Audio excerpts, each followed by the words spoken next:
Hi, and welcome to Know Who Drives Return at Boardroom Alpha. I'm your host, Joanna Makris, and today we're back talking ESG and boardroom accountability. Joining us today is Michael Garland, Assistant Comptroller for Corporate Governance and Responsible Investment at the New York City Office of the Comptroller. Hi, Michael, welcome.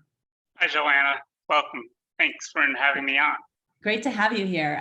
So you work with Brad Lander to manage the New York City pension funds, something around $260 billion in assets under management, if I'm right. Give us a sense for, well, one, your background, how you arrived at the role, and as kind of a snapshot of the portfolio itself. Sure. I'm responsible for the corporate governance and responsible investment program, which includes engaging our portfolio companies. We're a very active owner, file a lot of shareholder proposals. We also vote proxies for our entire public equity portfolio, which is about 11,000 companies around the world, including about 3,000 US companies. So the funds have a very long track record and history with board accountability. Talk to us a little bit about kind of how you view your worldview on ESG and how you manage kind of portfolio performance, financial metrics with the pillars of ESG and how those are weighted for you. I think corporate governance for us, it's all about the board. So the boardroom accountability work is, we have very high expectations of the directors that we elect to represent us in the boardroom. We want to make sure that they are fulfilling their oversight responsibilities on our behalf, and that we have the rights and the tools to hold them accountable when they don't. And there's been a evolution, I'd say. I've been doing this work for about a decade, and the evolution that I've seen is from board independence, which remains paramount, used to be a large part of the focus when investors evaluated directors. Mm-hmm. But I think we've evolved to a place where we're really focused on board quality, making sure that we have the right directors in the boardroom with the adequate gender and racial diversity and the right skills and experience to oversee the company's long-term risks and strategy. So when you start to dive into, looking at a company board, I think a lot of the focus is on executive compensation. Maybe walk us through kind of what some of the line items that you look for, kind of your scorecard for quality board governance. Sure. I mean, executive pay is a good indicator of board independence. A captured board is more likely to grant excessive executive pay. But it's certainly a fundamental, providing, aligning compensation with long-term performance is a key responsibility of the board. We look at the diversity of the board, and we'll often look at the skills and experience of individual directors, particularly with respect to the committees they sit on and their responsibilities on the board. Mm-hmm. Do you look very actively at the insider trading metrics among the board members, for example?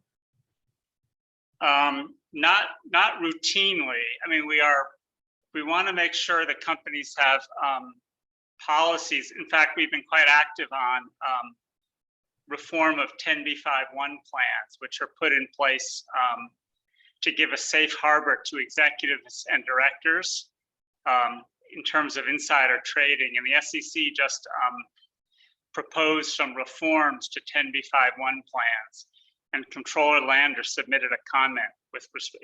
We support the proposed rules, but the Comptroller recommended some ways to enhance those rules. Yeah.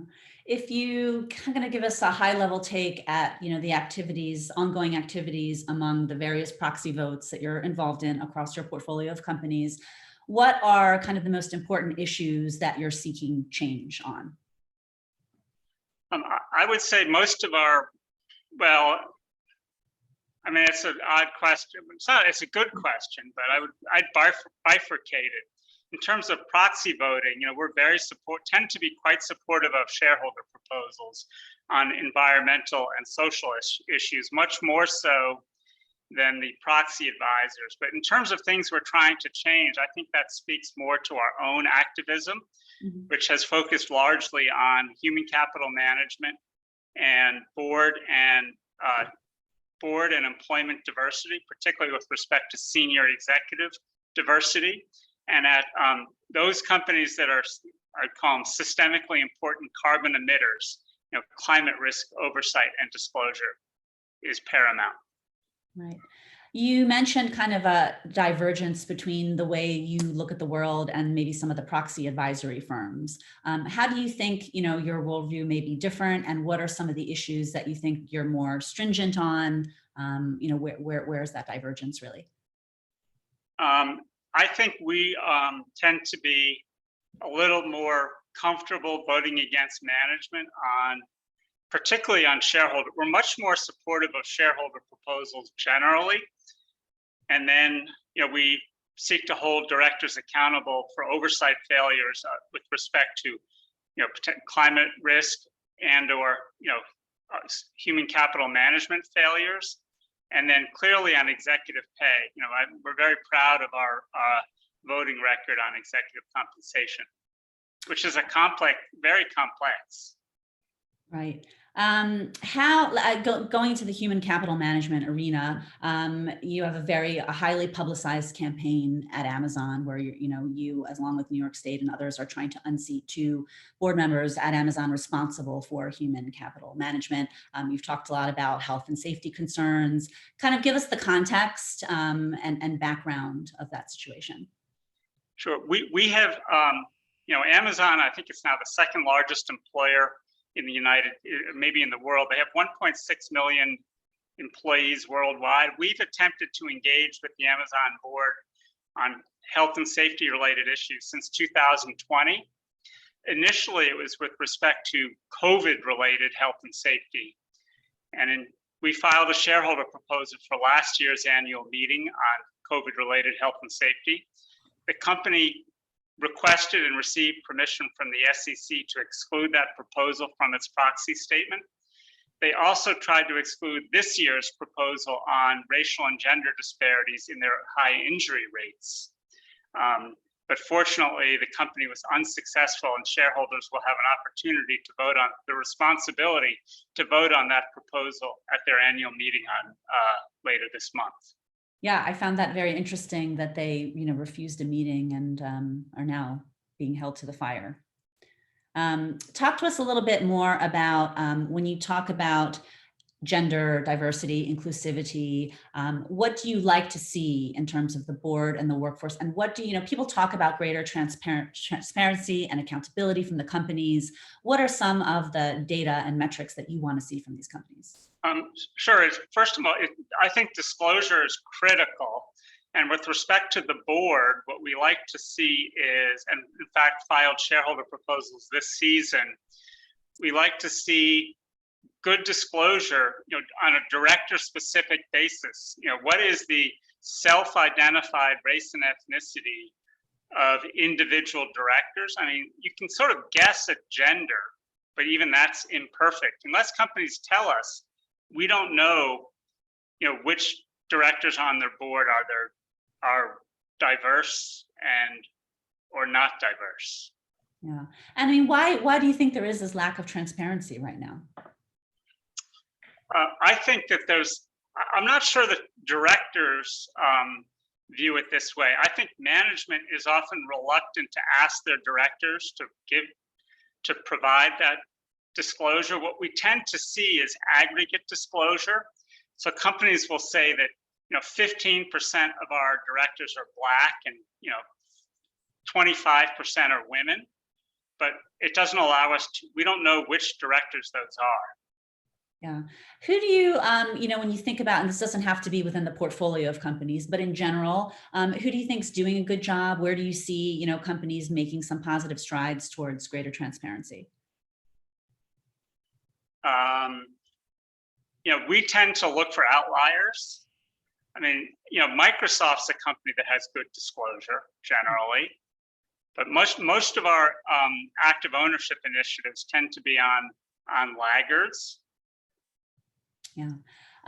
Tell us a little bit about, with respect to Amazon and the situation there, obviously there's a lot going on with unionization, and kind of the second effort seems to have sputtered a bit. What are your thoughts on how that trend might continue. And you're seeing unionization pushes at, companies like Starbucks, other big retailers. Do you think that that's a driver towards better employee, quality of life? Yes, I think that unionization should be up to the workers, and workers should have the right to form or not form a union without interference from the employer. And that's the definition of freedom of association as defined by the International Labor Organization. It's also a principle that companies like Amazon and Starbucks have explicitly endorsed and made commitments to respect, but their conduct is clearly in violation of their own policies. What's next? In terms of the ongoing, I guess the May vote is very important at Amazon. What's next in terms of your relationship with Amazon and how you view the company? We're a very we measure our time horizon in decades, so we're a long-term shareholder, and we'll continue to seek to engage and to reform Amazon to protect the long-term interests of the company and its shareholders. But the issue before investors today is the director election later this month. We are urging investors to vote against two longstanding directors on the committee that has oversight responsibility for human capital management, and so these directors are ultimately accountable for the company's poor practices. And so we've urged, and we believe they should be removed from the board. So we've encouraged shareholders to vote against their election.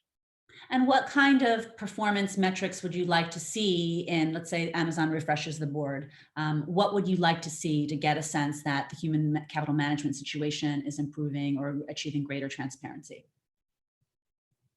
I think that they would need to refresh the board and add some more directors with relevant skills and experience. The committee currently has 3 members, only one of whom does the company's proxy statement list human capital management as a skill and experience that director has. The 2 directors whose elections we're opposing do not have that skill set, but I think that investors and the company would benefit from greater representation on the board from directors who brought that experience to the table. Yeah.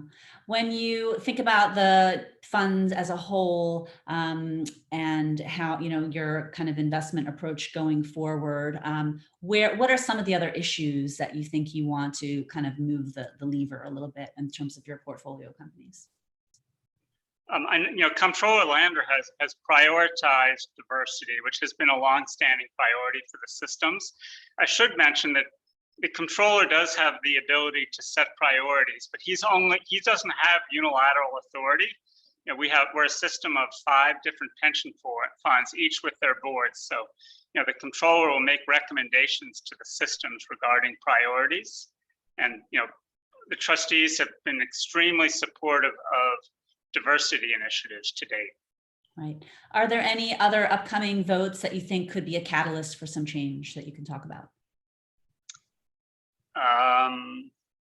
No, I've been so focused on Amazon.